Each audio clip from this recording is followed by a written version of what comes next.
are promising to bring people together, even people you disagree with. You say, well, have a seat at the table. How do you convince Trump supporters of that, though, when you're calling their candidate a would-be dictator, a petty tyrant? I am talking to everyone as an American. Meanwhile, hello, everybody. This is Donald Trump, and 250 million people are not garbage.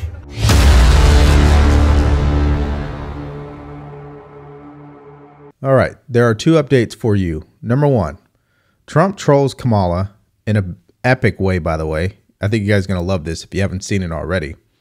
Because what his campaign is doing is making sure the attention is on the garbage comment from Joe Biden. And I think they're finding success with that. Number two are the early voting numbers that have now come out. And I think it's worth looking at because at this point in time, the early voting numbers are probably more important than what the polls are saying. So let's start with this epic troll from Trump. I'm going to interrupt you for a moment. Stand by for a moment. Trump is answering some questions from reporters. Joe Biden to make that statement, it's really a disgrace. You said the other day that the military could be used, that the military or the National Guard could be used on election day if necessary. Can you explain what you meant by that in detail? I don't think they'll have to be used. I think we're going to have a big victory. And I think 250 million people in this country are going to be very happy because we're going to bring the country back. We're a nation in decline, very, very serious decline. And we're going to bring our country back. How do you like my garbage truck? This truck is in honor of Kamala and Joe Biden. All right, so let me give you the bigger picture. He steps off his jet with the orange vest on, gets into the garbage truck with the campaign logo on the side, answers questions from reporters, heads to the rally, and says this. And I have to begin by saying 250 million Americans are not garbage.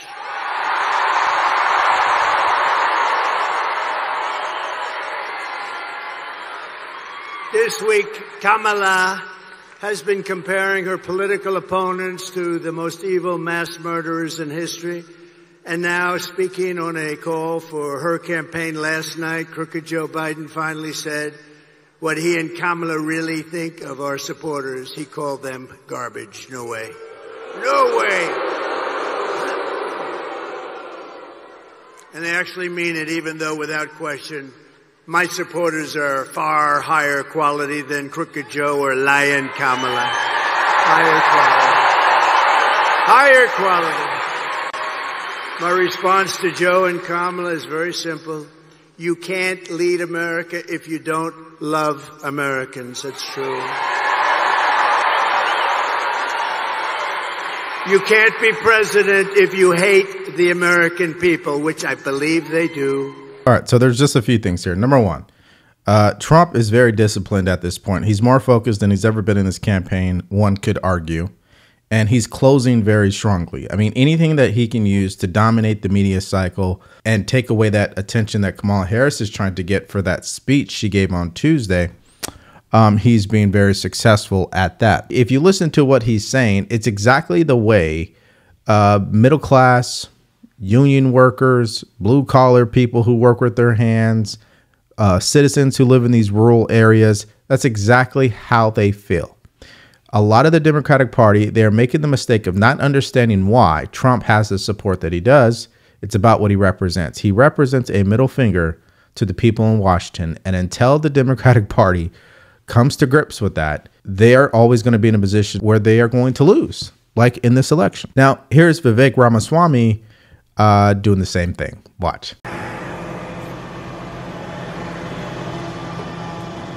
All right. Let's do it, man. I got it. You got it? Yeah. Tell me, what are we doing here? Right up to the left. Okay. Right up to here. Come up. Turn around. Pretty much right there. Always lift the lid open. Wait, is it on? Yeah. All right, sweet. Lift open. And then what are we doing? Pull them both out. Pull them both out.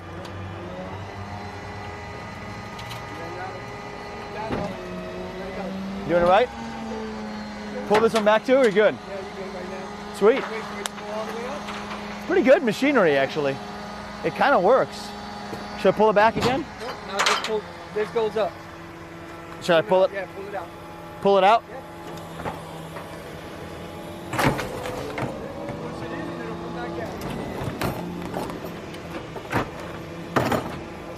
All right, man. Let's do it. Thank you. All right, so Vivek was actually taking the trash out, which is pretty cool to see, I guess. Clearly, that's not their day jobs. We know that. But the point is that instead of the news cycle talking about what Kamala Harris had to say at her closing argument speech, what they're talking about is the garbage comment, Trump's response by wearing the garbage vest, and he's taking attention away. And remember, politics is a game. This election cycle leading up to election day, it's all a game. It's all about the narratives, the optics, the image, the message that is hitting home. And you may not like the rules. You may believe, Kamala Harris is held to a double standard or Trump is held to a double standard. It doesn't matter. At the end of the day, who's going to get it done?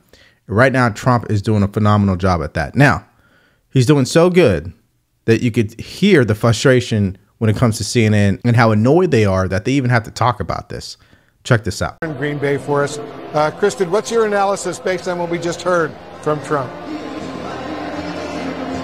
Wolf, my analysis is exactly what we talked about before. They are trying to milk this for every single drop that they can. They want this to turn into what happened in 2016 when Hillary Clinton said that Trump supporters were a basket of deplorables. I cannot stress enough how we have spent the last 3 days, which has been reiterating, going over these racist, vile remarks that we heard in the pre-programming leading up to Donald Trump taking the stage.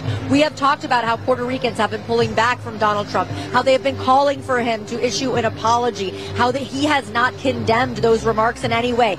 Now he has flipped the script. He is trying to change the narrative, and he is trying to latch on to these garbage comments to try to drive people out to polling places so that they cast their ballots and get everyone who was already somewhat interested in him more energized in getting to the polls. All right, Kristen, stand by. We'll get back to you, and we'll take a quick... Well, don't be mad at Trump. Don't be mad at your network. Be mad at Joe Biden, right? He's the one that clearly said exactly the way that he feels, and it's backfiring. That's just what it is. Now, let's hear Kamala Harris. Again, she is asked about the comment that Joe Biden made, and she's getting better at answering this question. I want to start with something that Donald Trump is seizing on today. Trump says that while you were making your closing pitch for unity last night, President Biden was calling his supporters garbage. What did you think when you heard President Biden make those comments? Well, first of all, I think that the president has explained what he meant. But I've said it earlier. I strongly disagree with any criticism of people based on who they vote for. And that I've made that clear throughout my career, including my speech last night before I think this all happened, which is I intend to be a president for all Americans, and including those who may not vote for me in this election. Now, there's only one problem for Kamala Harris, and that is she has zero credibility.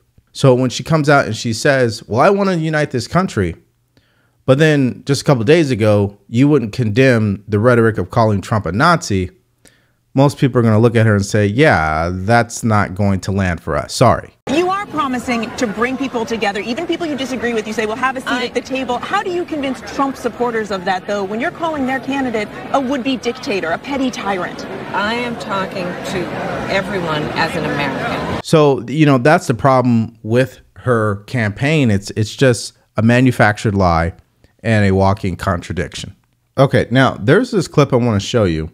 It sounds as if CNN is preparing for a Trump victory. This is very interesting. I think it's a great segue into the early voting numbers I want to show you on why they probably feel that way. Check this Jake Tapper and Seth Meyers interaction out. Watch. We should have a new president sometime soon. I don't know when, but sometime in the next few days. I think it's fair to say. If you say so, you're CNN, right? I think it's fair to say that you're not a strong supporter of Donald Trump. But let me ask you this: should he win? As a writer, you're going to have a lot more material. It's entirely possible that late night ratings, not just for your show, but every comedy show, and also I should acknowledge cable news, will go way up because there will be a lot more going on. Do you ever think about the election personally versus professionally? Like, are you preparing for a Trump victory in any way, thinking, well, at the very least, it will be good for our family financially? Yeah, I'm very happy to say I'm not looking at this election for my own financial well-being, and I'm very disappointed in the people who seem to make that their number one reason for who they're voting for. If Trump wins, people like Seth Meyers are going to feel depressed. Okay? They're going to have mental health issues.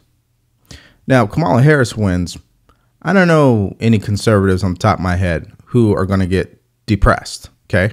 My question for you, because you're watching this video, why would Jake Tapper even ask that question? Why would he ask Seth Meyers that question? I don't get it. Unless they're seeing numbers that show a Trump victory. All right, now you can actually go look at this yourself. This is on NBCnews.com, all right? They are tracking mail-in and early in-person votes cast and mail-in ballots requested. So you have to understand there's a difference here, right? There's a number when it comes to how many people did the campaign get to actually request a ballot. Then there is people who mailed in their ballot. Then there is people who actually went to vote in person. And so those are different numbers that you want to pay attention to as we go through this. Now, Pennsylvania, I'm not going to spend a lot of time on because they're not reporting the in-person early voting yet. It's just the mail-in ballots right now. So the numbers you're seeing on the screen are just strictly mail-in ballots. So 58% Democrat, 32% Republican. All right, so let's check out Michigan. All right, so Michigan is giving us a little bit more information versus Pennsylvania. And what you're looking at right now is 47-42. Democrats have the advantage. Mail-in ballots requested, 49-39%. Now let's look at the mail-in versus in-person. So 23% of that is in-person, 77% is mail-in. So far, the Republicans are doing a great job because remember, on election day, it is known historically that Republicans vote in larger numbers than Democrats, okay? So that's pretty tight. Now, Nevada is the first indication that Kamala Harris has some issues because Republicans have out-registered Democrats in Nevada and are leading the early in-person voting as well. And so Nevada, that never happens. I mean, we're talking about over the last 2 decades, this has not happened. So this is huge. Nevada was supposed to be Kamala Harris's strongest state to win. Now it has become her weakest state. Mail-in is coming at 51%, in-person's 49%. Arizona, just like Nevada, has shown some signs for Kamala Harris that is bad.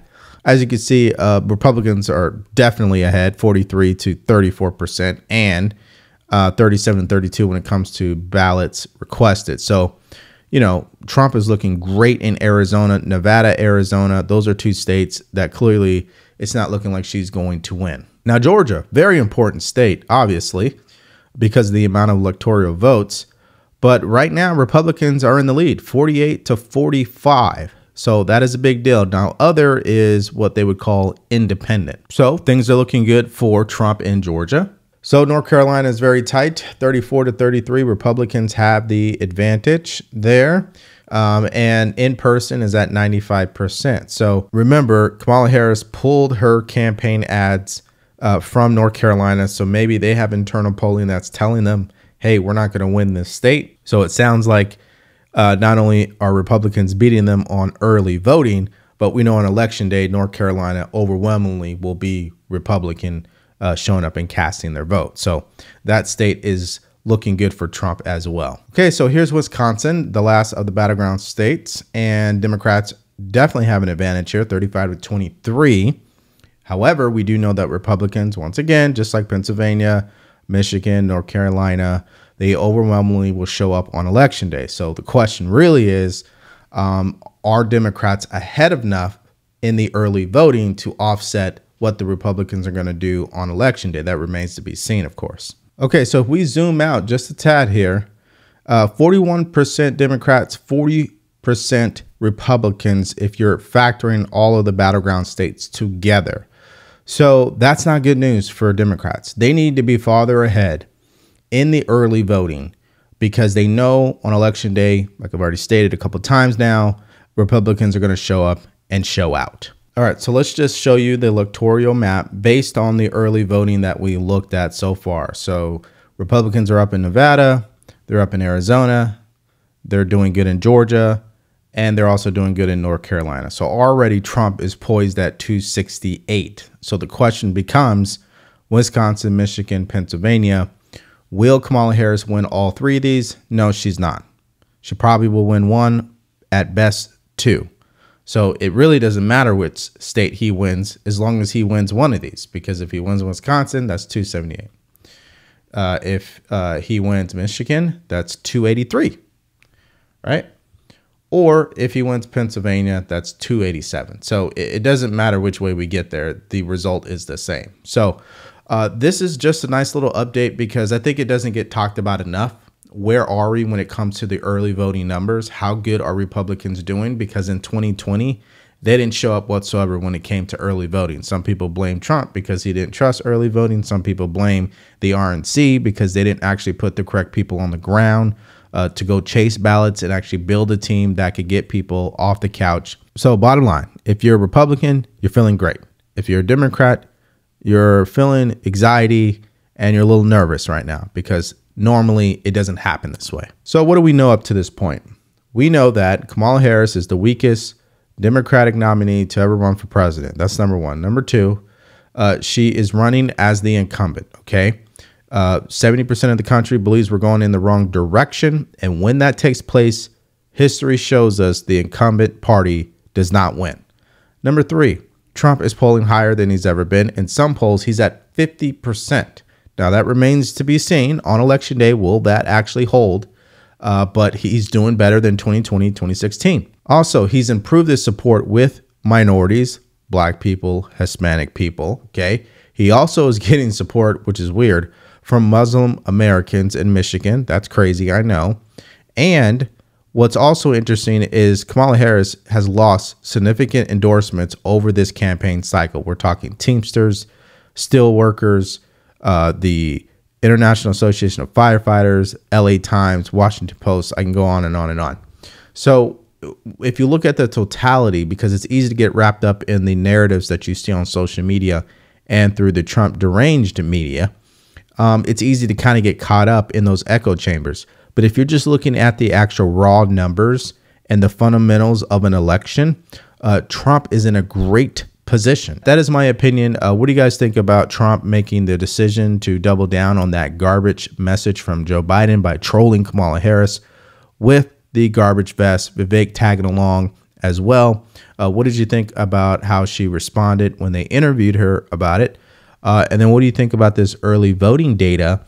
And here's a question. Did you already vote early? Let us know in the comments section below. Now, clearly these early voting numbers probably has Kamala Harris filled with anxiety and probably frustrated, which is why at her rally earlier today, she lost it.